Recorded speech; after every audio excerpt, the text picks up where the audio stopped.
Sometimes I hear voices in my head. Now, before you think I've gone completely off the reservation before we've even begun, I'll clarify. I'm not talking about tinfoil hat, Area 51, Elvis is alive and laying on a private beach in Florida voices.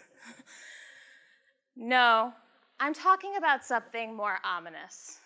I'm talking about voices of doubt, voices of misgivings, ones that say things like, "That's above my pay grade." It's good enough. Or my personal favorite, "Don't add that to your plate." About 8 months ago, when I was thinking of chasing the opportunity to speak to all of you, this voice was screaming at me. Do not do this. Don't add that to your plate. As you can see, I'm standing here. I've learned to ignore that voice. Now, I think it's pretty safe to say that as marketers, we thrive on a deadline. Many of us do our best work on a deadline. But what happens when that deadline goes awry?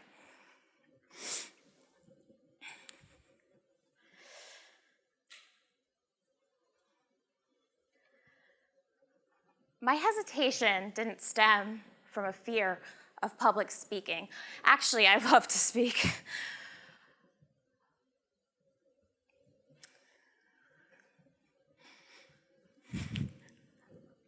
I swear I love to speak. My hesitation was because 2015 was a hell of a year. You see, I, like probably some of you, essentially function as a marketing department of one, the only marketer in my firm's satellite office. And in 2015, I had the experience of leading 52 requests for proposal responses in 52 weeks.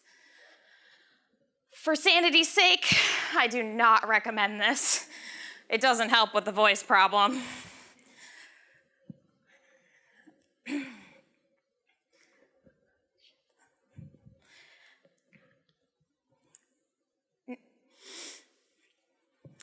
I actually suffer from a double deadline complex.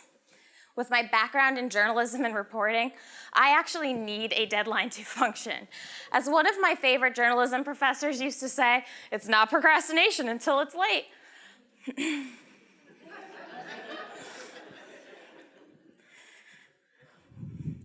This isn't to say that deadlines can't bear down on us.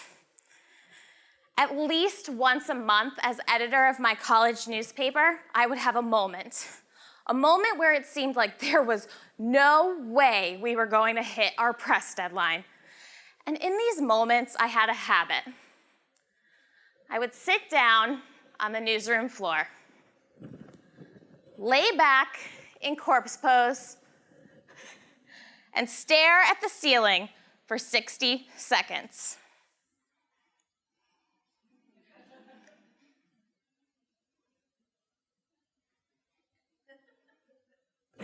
Then I'd pop up, buckle down, and hit that production deadline. It's not procrastination until it's late, right?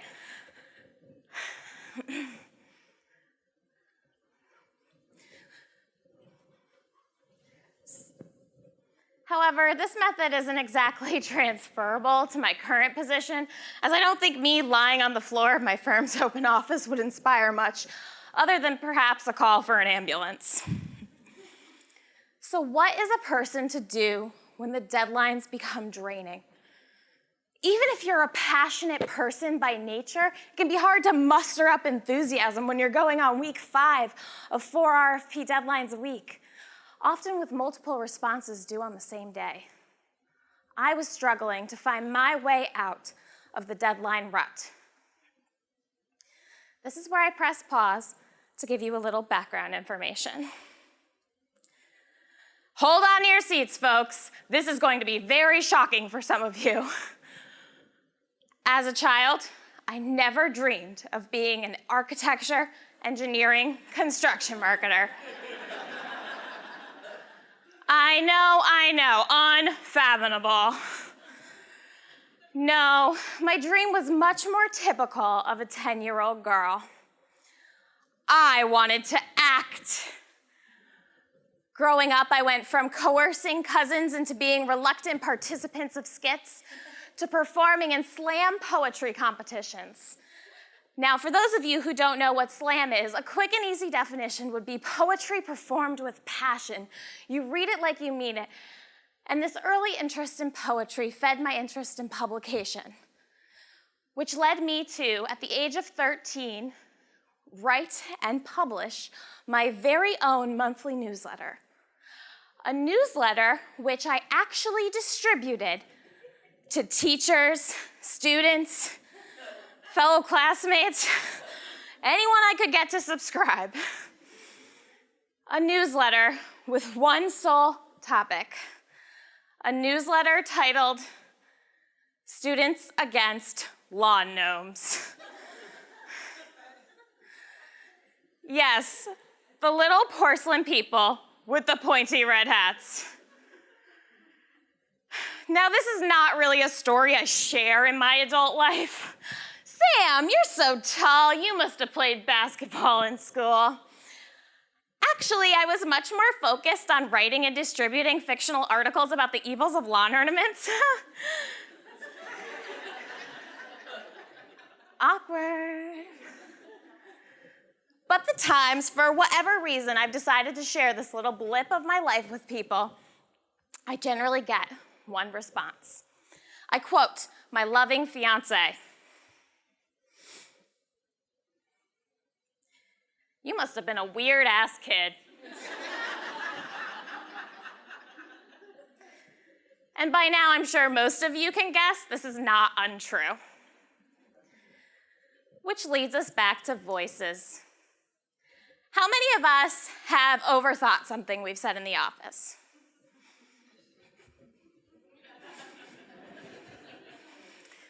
I know I have on multiple occasions. Maybe you said something too personal and then thought, ooh, shouldn't have shared that.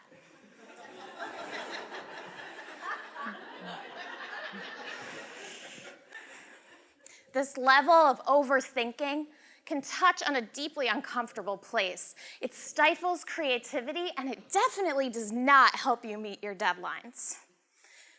So one day, mid-deadline rut, I decide to share the gnome story with one of my firm's principals.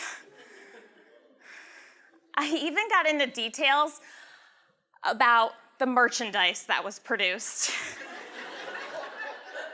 Oh yeah, there were t-shirts. As soon as I had finished, that familiar feeling of anxiety set in. Oh geez, I showed my weird card at work again. So now I'm like sort of holding my breath, about to throw out a just kidding. When his response really took me by surprise. Wow, so you've always been like this.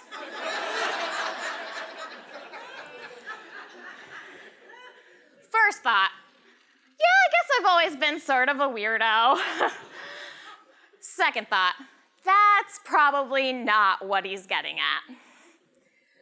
He was talking about passion, about drive, storytelling, messaging, graphics, all critical components of successful responses. These were the habits I'd been forming for the majority of my life.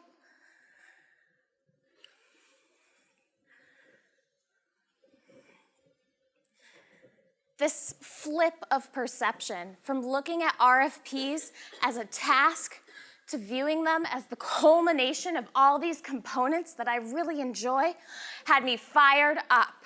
There were stories to be told. I had found my marketing tick again, and it was all because someone had just reminded me of who I'd always been. And it's easy to forget about that. You get busy and it's not at the forefront. Every year in my life, I find myself thinking, there is no way I could possibly be busier than I am right now. Then rewind, take a look back to see, I thought I was busy then, should have seen now. This chronic forgetfulness means we must surround ourselves with reminders of what keeps us passionate.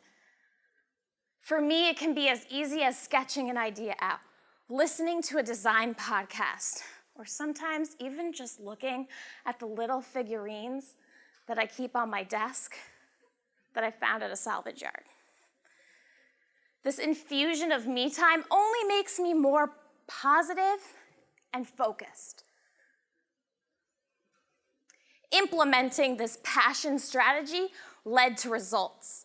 For proposals in my firm's primary market sector, we closed the year with an 80% hit rate for the shortlist. For private sector proposals in my firm's primary market sector, we were shortlisted 100% of the time.